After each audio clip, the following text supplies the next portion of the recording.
지금 반도체 업계에서 가장 뜨거운 전쟁이 벌어지고 있습니다. 그런데 그 전쟁의 적은 중국도 아니고 미국도 아닙니다. 열입니다. 바로 온도 얘기입니다. 지금 이 순간에도 세계 곳곳에 세워지는 AI 데이터 센터들은 엄청난 양의 전기를 먹어치우며 열을 내뿜고 있습니다. 그 열을 식히지 못하면 AI 연산은 멈추고 막대한 투자는 그냥 증발해버리죠. 엔비디아도 마이크로소프트도 구글도 이 문제 앞에서는 완전히 자유롭지 못했습니다. 그런데 지금 딱 한 회사가 이 불편한 진실에 정면으로 달려들었습니다. SK 하이닉스입니다.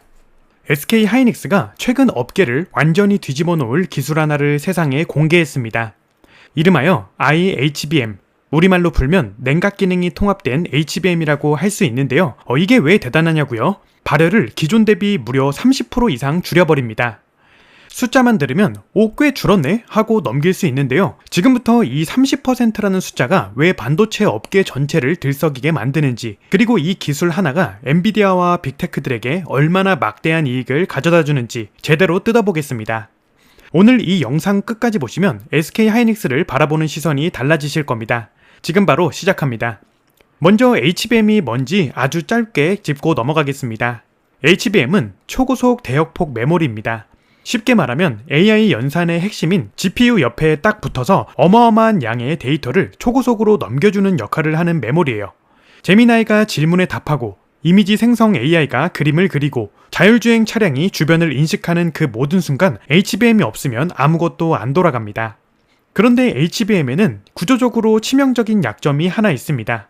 바로 열이 갇힌다는 겁니다. HBM의 핵심 구조를 보면 얇은 메모리 칩들을 아파트처럼 높게 쌓아 올려 만듭니다. 이렇게 쌓으면 좁은 공간에 엄청난 용량과 속도를 집어넣을 수 있다는 장점이 있어요. 그런데 문제는 저 층층이 쌓인 칩들이 열을 뿜어내면서 그 열이 빠져나갈 구멍이 없다는 겁니다. 사방이 막힌 아파트 복도에서 모두가 동시에 난로를 켜놓은 격이죠. 그리고 반도체는 뜨거워질수록 치명적입니다. 온도가 일정 수준을 넘어서면 시스템이 스스로 살아남기 위해 성능을 강제로 낮춥니다. 이걸 업계에서는 스로틀링이라고 부릅니다. 마치 차가 너무 달리다가 엔진이 과열되면 자동으로 속도를 줄여버리는 것처럼요. 수백억, 수천억 원짜리 AI 서버가 열 때문에 제 실력을 못 내는 상황이 발생하는 겁니다. 이게 단순히 성능 문제에서 그치지 않습니다. 빅테크 기업들의 지출 내역을 보면 깜짝 놀랄 수밖에 없는데요.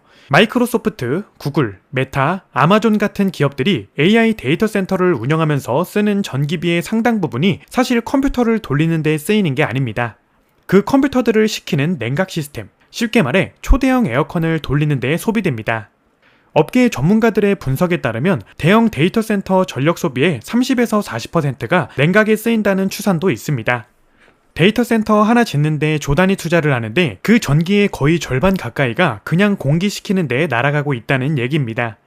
연간으로 보면 한 기업당 수조 원 규모의 냉각 비용이 발생하고 있는 셈입니다.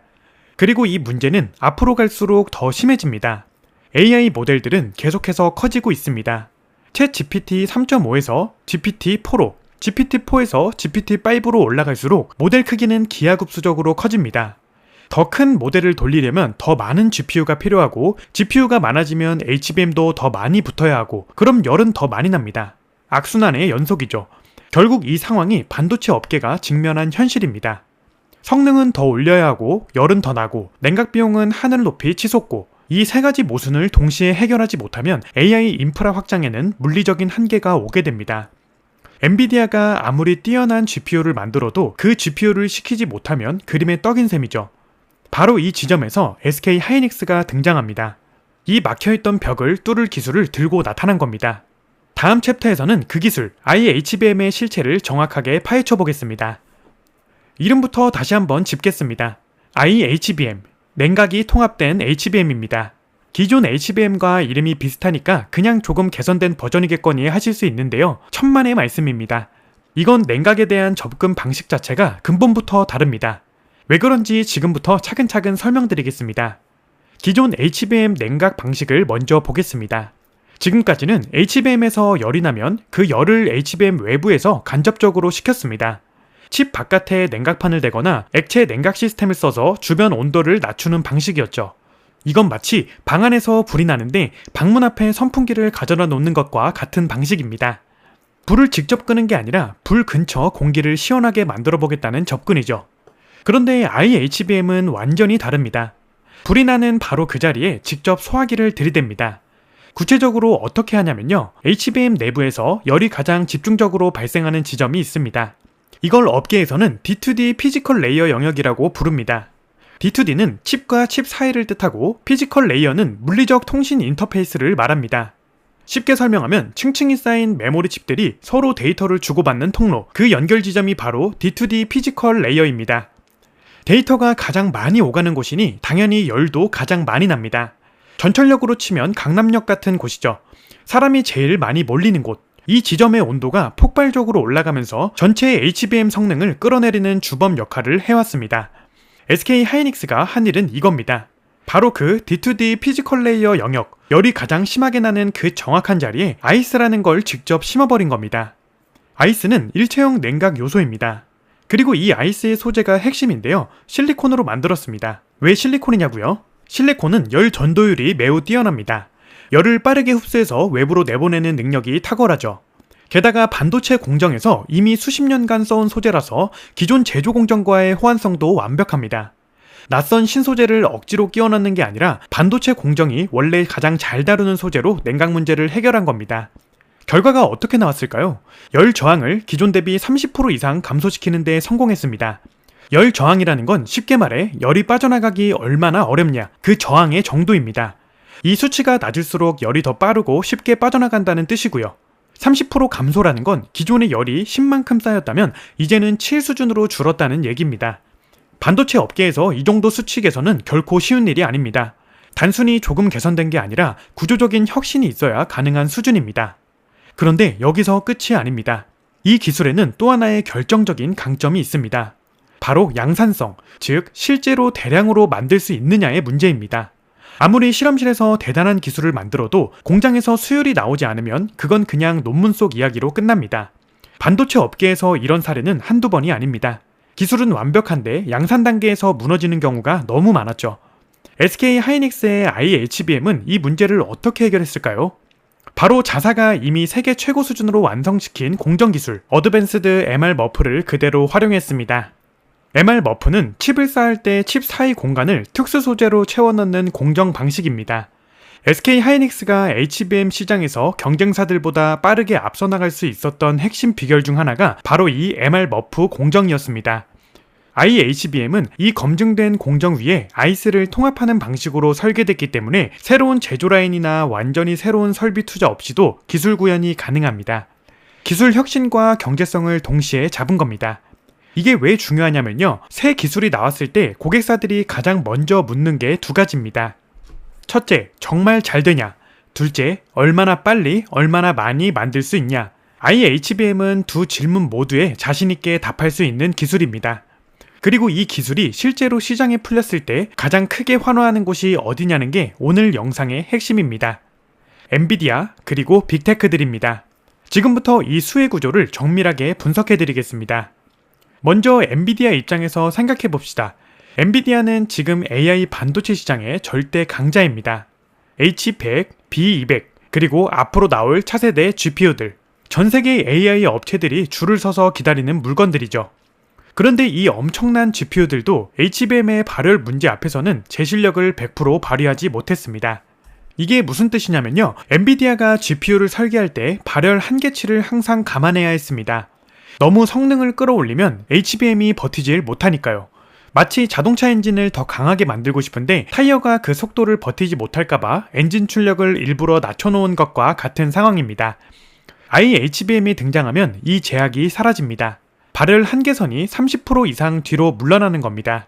그 말은 엔비디아가 GPU 설계를 할 때 지금보다 훨씬 더 과감하게 성능을 밀어붙일 수 있다는 뜻입니다. 스로클링 걱정 없이 GPU를 풀파워로 100% 오롯이 다 써먹을 수 있게 됩니다. 게임으로 치면 그동안 리미터가 걸린 채로 레이스를 해왔는데 이제 리미터를 풀고 달리는 겁니다. 차세대 AI 칩 개발 경쟁 측면에서도 엔비디아에겐 결정적입니다. AI 모델 크기가 계속 커지면서 엔비디아는 더 강한 GPU를 끊임없이 내놔야 하는 압박을 받고 있습니다.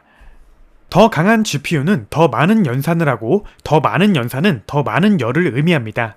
이 사이클을 깨지 못하면 GPU 성능 향상에도 결국 한계가 옵니다. IHBM은 이 한계의 천장을 높여주는 기술입니다. 엔비디아가 더 괴물 같은 칩을 만들 수 있는 공간을 열어주는 셈이죠. 그래서 엔비디아 입장에서 SK 하이닉스는 단순한 부품 공급사가 아닙니다. AI 패권 경쟁에서 자신들의 기술적 한계를 함께 밀어올려주는 없어서는 안 될 파트너인 겁니다. 이번엔 빅테크들을 봅시다. 마이크로소프트, 구글, 메타, 아마존, 이 회사들이 지금 AI 인프라에 쏟아붓는 돈의 규모는 사람들의 상상을 훨씬 뛰어넘습니다. 2024년 한 해에만 4회사를 합친 AI 관련 설비 투자 규모가 우리 돈으로 수백조 원에 달합니다. 그리고 그 투자의 상당 부분이 데이터 센터 건설과 운영에 들어갑니다. 빅테크들이 데이터 센터를 운영하면서 가장 고통스러운 비용 항목이 뭘까요? 전기세입니다. 그 중에서도 냉각 전기세입니다. 앞서 말씀드린 것처럼 대형 데이터 센터에서 냉각이 쓰이는 전력이 전체 전력 소비의 30에서 40% 수준에 달한다는 분석이 있습니다. 천문학적인 투자로 지은 데이터 센터가 그 전기 소비의 상당 부분을 그냥 공기시키는 데에 날려버리고 있다는 얘기입니다. 빅테크 입장에서 이건 아주 오래된 그리고 아주 큰 고통입니다. IHBM은 이 고통을 정면으로 해결합니다. HBM 자체에서 나오는 열이 30% 줄어들면 그 열을 식히기 위해 돌리던 냉각 시스템의 부담도 그만큼 줄어듭니다. 냉각 전력 소비가 줄고 전기세가 줄고 운영 비용 전체가 내려갑니다. 업계에서는 이걸 TCO, 총 소요 비용의 절감이라고 부릅니다. 단순히 칩 하나 바꾼 게 아니라 데이터 센터 전체 운영 경제성이 달라지는 겁니다. 그런데 빅테크들이 환호하는 이유가 비용 절감만이 아닙니다. 두 번째 이유가 어떻게 보면 더 중요할 수도 있는데요. 바로 집적도의 향상입니다. 발열이 줄어들면 서버 사이에 열을 분산시키기 위한 물리적 간격을 좁힐 수 있습니다. 같은 면적의 데이터 센터 안에 훨씬 더 많은 AI 서버를 빽빽하게 채워넣을 수 있게 되는 거죠. 땅값, 건물 비용, 인프라 구축 비용은 그대로인데 처리 능력은 훨씬 커집니다. 이건 빅테크들에게 단순한 비용 절감은 넘어서 AI 경쟁력 자체를 끌어올리는 효과입니다.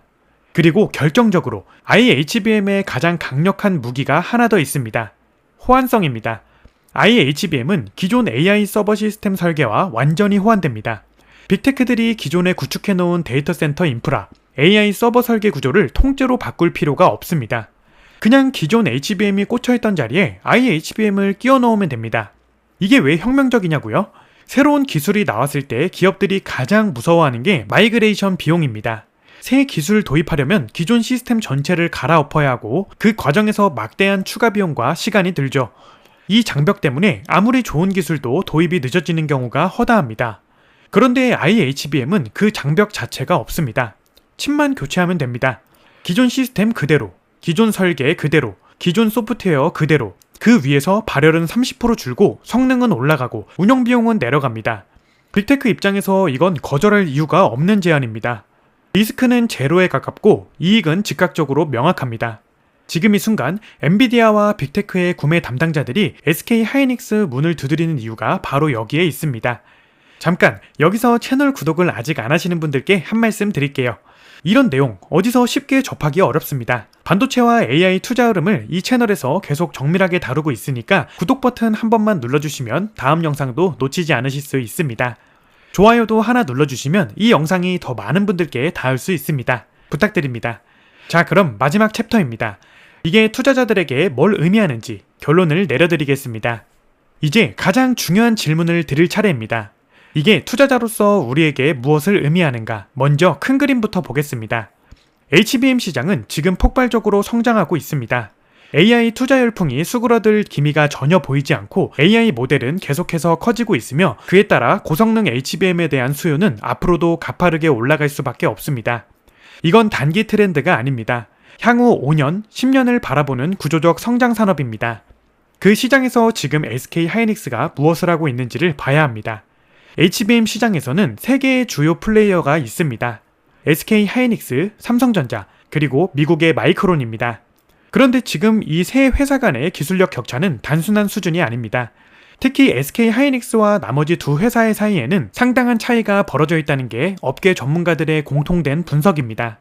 HBM3E, 즉 현대 세대 최고 사양 제품에서 SK 하이닉스는 이미 엔비디아의 메인 공급사 자리를 꿰찼습니다. 그리고 이번 IHBM 기술 공개는 다음 세대 HBM4와 HBM5 시장에서도 그 주도권을 놓치지 않겠다는 강력한 선언입니다. 여기서 중요한 포인트가 있습니다. 반도체 업계에서 한번 자리를 잡은 공급사를 바꾸는 건 생각보다 훨씬 어렵습니다. 왜냐면 고객사 입장에서 공급사를 교체하면 검증기간, 호환성 테스트, 새로운 협력관계 구축 등의 엄청난 시간과 비용이 들기 때문입니다. 특히 IHBM처럼 기존 시스템과의 호환성을 완벽하게 갖춘 제품이라면 한번 선택한 고객사는 쉽사리 다른 곳으로 눈을 돌리지 않습니다. 이건 단순히 제품 하나를 잘 만드는 게 아니라 장기적인 락인 효과, 즉 고객사를 붙잡아두는 구조를 만든 겁니다. 그리고 이 구조는 SK 하이닉스에게 강력한 가격 협상력을 줍니다. 지금 HBM 시장에서 SK 하이닉스의 위치를 보면 단순한 부품 공급사가 아닙니다. 엔비디아와 빅테크들이 필요로 하는 것을 가장 빠르게 만들어낼 수 있는 유일한 플레이어에 가깝습니다. 공급자가 고객보다 더 강한 협상력을 갖는 상황, 이건 기업 가치 측면에서 굉장히 중요한 신호입니다. 경쟁사들은 어떨까요? 삼성전자는 HBM 시장에서 기대에 못 미치는 수율 문제로 고전하고 있다는 분석이 계속 나오고 있습니다. 마이크론은 빠르게 추격하고 있지만 SK 하이닉스가 쌓아온 공정 노하우와 선행기술 격차를 단기간에 따라잡기는 쉽지 않다는 게 중론입니다.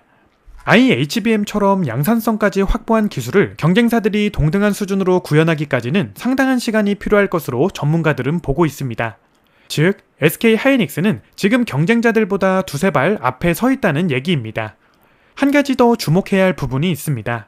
IHBM의 등장은 단순히 현재 제품의 개선에 그치지 않습니다. 이 기술이 다음 세대의 HBM 표준으로 자리 잡게 되면 SK 하이닉스는 차세대 HBM 시장의 설계 기준 자체를 자기들이 만드는 상황이 됩니다. 쉽게 말해 경쟁사들이 SK 하이닉스가 세운 기준을 쫓아가는 구조가 만들어지는 겁니다. 이건 단순한 기술 우위를 넘어서 시장 주도권의 고착화입니다. 물론 투자에 있어서 낙관적인 전망만 볼 순 없습니다. 반도체 업황 사이클, 미국의 대중국 수출 규제 변수, 환율 리스크, 고객사들의 투자 속도 조절 가능성, 이런 요소들은 언제든지 단기적인 변수로 작용할 수 있습니다. 반도체 주식은 기술력만으로 움직이지 않습니다. 거시경제 환경과 사이클에 민감하게 반응하는 업종이기도 합니다. 이 점은 반드시 감안하셔야 합니다. 하지만 기술력과 시장 지위라는 본질적인 기준으로 봤을 때 SK 하이닉스는 지금 매우 강력한 위치에 있습니다. AI 시대의 데이터는 곧 돈이고 그 데이터를 처리하는 AI 칩은 곧 무기입니다. 그리고 그 무기 안에 들어가는 핵심 메모리를 가장 잘 만들고 가장 빠르게 진화시키는 회사가 바로 하이닉스입니다. 이번 IHBM 기술은 그 사실을 다시 한번 세상에 각인시킨 사건입니다. 고객사의 가장 가려운 곳을 정확하게 긁어주는 기술, 비용 문제도 해결하고 성능 한계도 뚫어주고 기존 시스템과의 호환성까지 챙긴 완성도, 이 세 가지를 동시에 잡은 기업이 시장을 지배하는 건 어찌 보면 당연한 일입니다. 반도체는 지금 열과의 전쟁 중이라고 했죠. 그 전쟁에서 가장 영리한 무기를 꺼내든 쪽은 SK 하이닉스입니다. 그리고 그 전쟁의 승자가 누가 될지 지금 우리는 그 윤곽을 보고 있는 겁니다. 오늘 영상이 도움되셨다면 좋아요와 구독 부탁드립니다.